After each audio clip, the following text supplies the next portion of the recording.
Halo, video kali ini adalah kelanjutan dari chapter sebelumnya, chapter 214 sampai 215 episode 68. Silahkan disimak chapter selanjutnya, Swallow Star chapter 216 episode 69. Menggenggam pecahan darah merah di telapak tangannya, Luo Feng gugup dan gemetar. Tidak mungkin dia tidak gugup, ini adalah penemuan yang ajaib. Hampir seolah-olah seorang pengemis tiba-tiba menemukan di pabrik yang ditinggalkan 10 tumpukan emas, tumpukan setinggi 2 orang. Penemuan ini sangat mengejutkan. Dengan hanya sedikit kekuatan, dia bisa menembus baju besi kelas SS. Ini akan membuat siapapun di bumi menjadi gila. Tenang. Kegembiraan semacam ini bertahan selama beberapa waktu sebelum dia mulai tenang. Meluangkan waktu untuk dengan hati-hati menyelesaikan situasi. Jelas, ini pecahan pisau. Aku adalah pembaca roh, aku bisa menggunakan energi rohku untuk mengendalikannya. Menggunakannya sebagai salah satu bilah terbangku untuk menyerang musuh. Namun, untuk Hong dan Dewa Guntur, kemampuan beling ini seharusnya tidak semenarik mereka seperti yang kupikirkan. Tenang. Luo Feng mengerti, Hong dan Dewa Guntur adalah pejuang. Hong menggunakan tombak sementara Dewa Guntur menggunakan pedang perang. Pecahan ini praktis tidak berguna bagi mereka. Senjata peleburan, dengan bahan khusus semacam ini, peleburan pasti akan terlalu sulit dan tidak mungkin. Sementara Luo Feng tidak mengerti banyak tentang pecahan darah merah di tangannya. Dalam waktu singkat yang dia miliki dengan itu, dia mengerti bahwa ini adalah senjata yang sangat menakutkan, beling senjata. Beling senjata itu, bagaimana ia bisa tahan terhadap suhu tinggi dan rendah yang ekstrim? Hong dan Thunder God tidak akan bisa menggunakannya secara efektif. Pecahan kecil ini dimaksudkan untuk dikendalikan dan digunakan oleh pembaca roh. Tidak masalah, tanpa jaminan 100% dari cara untuk melindungi diriku. Aku akan lebih baik tidak menggunakan beling ini. Luo Feng membuat keputusan cepat, mulai hari ini, aku akan menyimpan beling ini pada diriku sendiri sama sekali-kali, tidak pernah mengeluarkannya. Kecuali jika ada situasi di mana saya harus berurusan dengan musuh, itu akan tetap tersembunyi. Namun begitu sudah keluar, aku harus membunuh musuh apapun yang terjadi. Dalam hatinya, Luo Feng telah memutuskan bahwa pecahan itu akan menjadi kartu asnya. Bahkan dengan kekuatan penuh dari Mountain Drill, butuh kekuatan dan upaya untuk menembus baju besi SS. Namun pecahan ini jauh lebih kuat. Pergi. Niat Luo Feng bergerak, mengelilingi beling itu dengan energi roh. Pada saat yang sama melepas baju besi dari kaki kiri dan kaki kanannya menggunakan energi rohnya untuk melayang-layang di udara. Istirahat. Beling pisau. Di bawah kendali energi rohnya menjadi lampu merah, terdengar sangat ringan, 2 sepatu bot, di bawah serangan lampu merah, dengan cepat terpotong. Ini membuat Luo Feng terdiam ketika kedua sepatu bot itu menjadi sejumlah besar sobekan, jatuh dari udara. Ini sangat kuat. Bahkan kecepatan penerbangannya sangat cepat, lebih dari 10 kali lebih cepat daripada kecepatan suara, tanpa ledakan sonik. Luo Feng mengambil napas dingin yang dalam. Wargot normal menggunakan senjata yang beratnya beberapa ratus kek dan dapat melakukan perjalanan beberapa kali kecepatan suara. Luo Feng, pembaca roh penjelajah bintang level 1. Mengendalikan beling senjata yang beratnya 1 ton, kecepatan ini normal. Namun berdasarkan teori, kecepatannya seharusnya tidak secepat karena dia menggunakan pisau cahaya, pisau terbang. Hanya melalui eksperimen dia menyadari sesuatu yang aneh. Beling senjata ini, bergerak 10 kali kecepatan suara, mengiris udara, tidak pernah benar-benar menyebabkan ledakan sonik. Di bawah tekanan beling senjata, seolah-olah udara terbelah dengan mudah. Hambatan udara, sangat rendah. Orang harus tahu, semakin cepat sesuatu terjadi, semakin tinggi hambatan udara.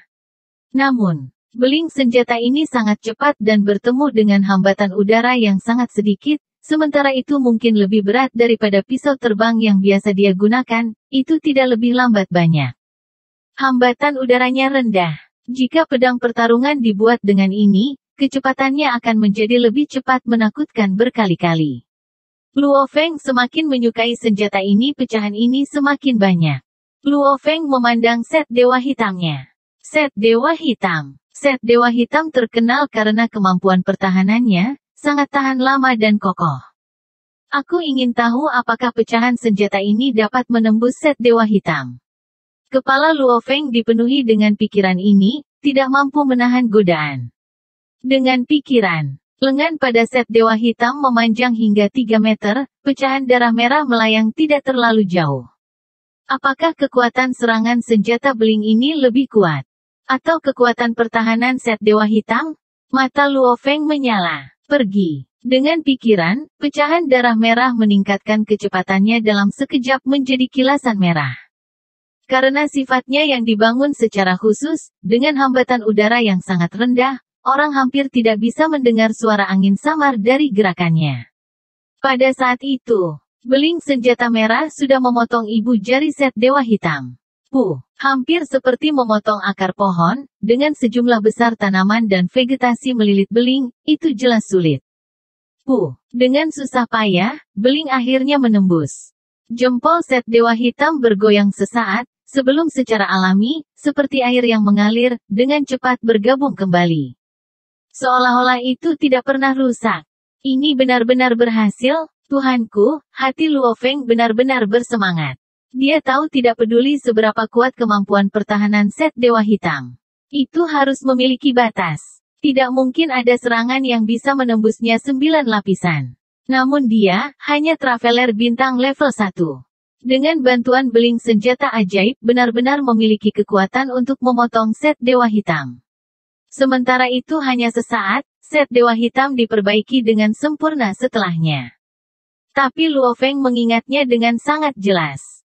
Bagus. Tapi kemampuan defensif set God Black ini benar-benar tangguh. Saya memotong SS cinta seperti tahu dan namun begitu sulit untuk menembus set God hitam. Tidak heran bahkan dengan kekuatan penuh, Mountain Drill saya tidak bisa menghancurkan set dewa hitam.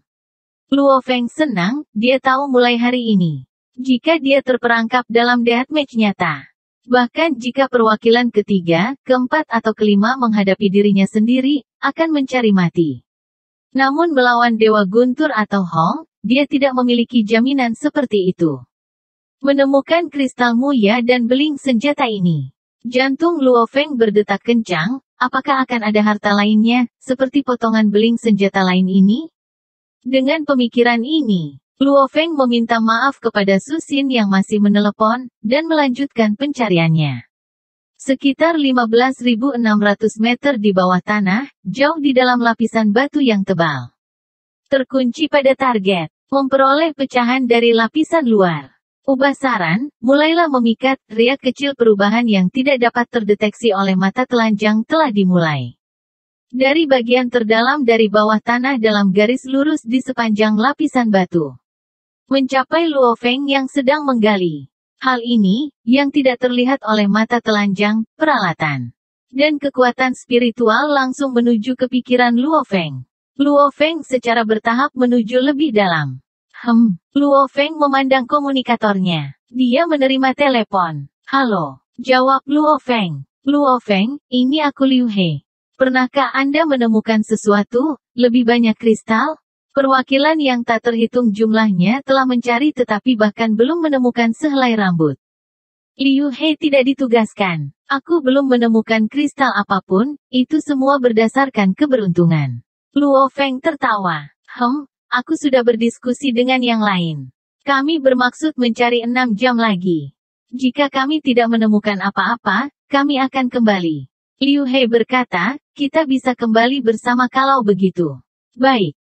Luo Feng tersenyum. Dia mengakhiri panggilan. Aku sudah mencari begitu lama dan belum menemukan potongan beling yang lain. Saya harus menggali lebih dalam. Setelah sekian lama, dengan transformasi dunia dan pergerakan bumi, senjata misterius seperti itu seharusnya telah tenggelam ke bagian bumi yang paling dalam.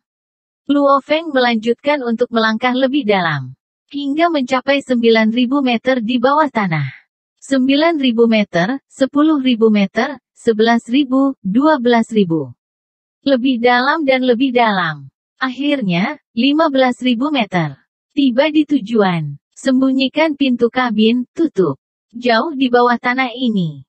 Ada akumulasi besar lapisan batuan, dan pada saat itu, batu tertentu mulai bergetar dan bergemuruh, sebelum seperti semburan bergelembung, batu itu baru saja menghilang. Muncul di belakangnya. Pintu kabin setengah terbuka tertutup debu. Luo Feng sedang menuju lebih dalam tanpa tujuan, hanya mengikuti firasat, bahwa jika ada pecahan lain di sekitar, mereka akan berada di sini. Aku akan menuju ke sini. Luo Feng bergerak murni berdasarkan insting, menuju lebih dalam untuk mengikuti jalan itu. Namun yang aneh adalah, setiap gerakan yang dia lakukan untuk mengikuti jalan itu, membimbingnya semakin dekat ke pintu kabin kuno itu, sampai akhirnya gemuruh, menembus lapisan batu. Luo Feng berbalik. Sementara itu gelap, penglihatan bintang perjalanan memungkinkan Luo Feng untuk melihat dengan jelas melalui celah-celah sempit bahwa ada logam. Luo Feng menggunakan energi rohnya untuk membersihkan sejumlah besar batu yang mengelilingi pintu jauh, pada saat yang sama membuat jalan yang cukup besar hanya untuk dua yang lewat. Di ujung jalan, terbentang pintu logam putih perak yang tertutup debu, dan pintu ini mirip dengan pintu kapal perang yang cerdas, dibiarkan setengah terbuka. Apa ini? Pintu? Luo Feng terkejut. Jauh di bawah tanah lebih dari 1000 meter di bawah, muncul pintu tertutup debu. Apakah ini reruntuhan kuno di bumi yang belum ditemukan?